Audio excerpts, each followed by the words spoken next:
यदि हम आत्मा हैं, तो फिर ये सुख दुख का आभास हमारी आत्मा को क्यों होता है? ये सुख दुख का आभास आत्मा को नहीं होता, केवल शरीर को होता है। तो फिर आत्मा को क्या होता है?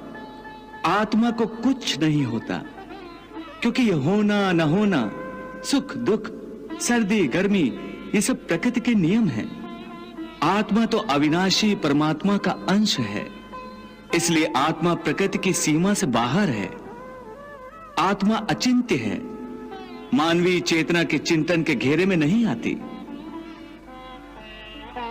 अर्जुन, आत्मा पर प्रकृति और सृष्टि के नियम लागू ही नहीं होते, क्योंकि वो सृष्टि और प्रकृति दोनों ही की पहुंच से बाहर है।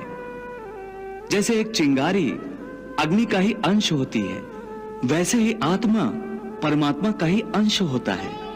इसलिए वो नित्य, अजन्मा, सनातन और सर्वव्यापी है, स्थिर रहने वाला और अचल है। अछेद्यो अयम अदायो अयम अक्लेद्यो अशोष एव च नित्यः सर्वगता स्थाणुर अचलो अयम सनातनः। हे पार्थ, आत्मा को न कोई शस्त्र काट सकता है, न उसे अग्नि जला सकती है, इसको जल नहीं गला सकता, न इसे वायु ही सुखा सकती है।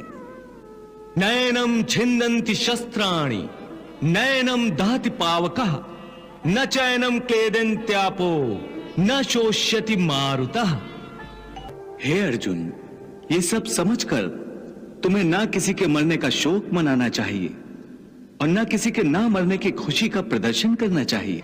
हे केशव, ये सब मानकर भी कि आत्मा नित्य, सनातन और अजन्मा है, उसे शस्त्र नहीं, फिर भी प्राणी की आत्मा को दुख सुख, शोक खुशी, मान अपमान, पीड़ा और आनंद का एहसास क्यों होता है?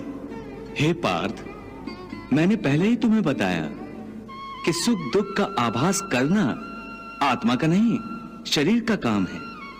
परंतु केशव, शरीर को दुख या पीड़ा तभी होगी जब शरीर को कोई चोट लग जाए या उसका कोई अंग कट जाए। जैसे शरीर आग में जल जाए, उससे जो पीड़ा होती है वो तो शरीर की पीड़ा है। परंतु मान हानि होने से जो दुख होता है या मान होने से जो आनंद आता है, उसमें तो शरीर को कोई चोट नहीं पहुंचती। वो मान हानि का दुख, वो अपकीर्ति की पीड़ा तो आत्मा को ही होती है ना?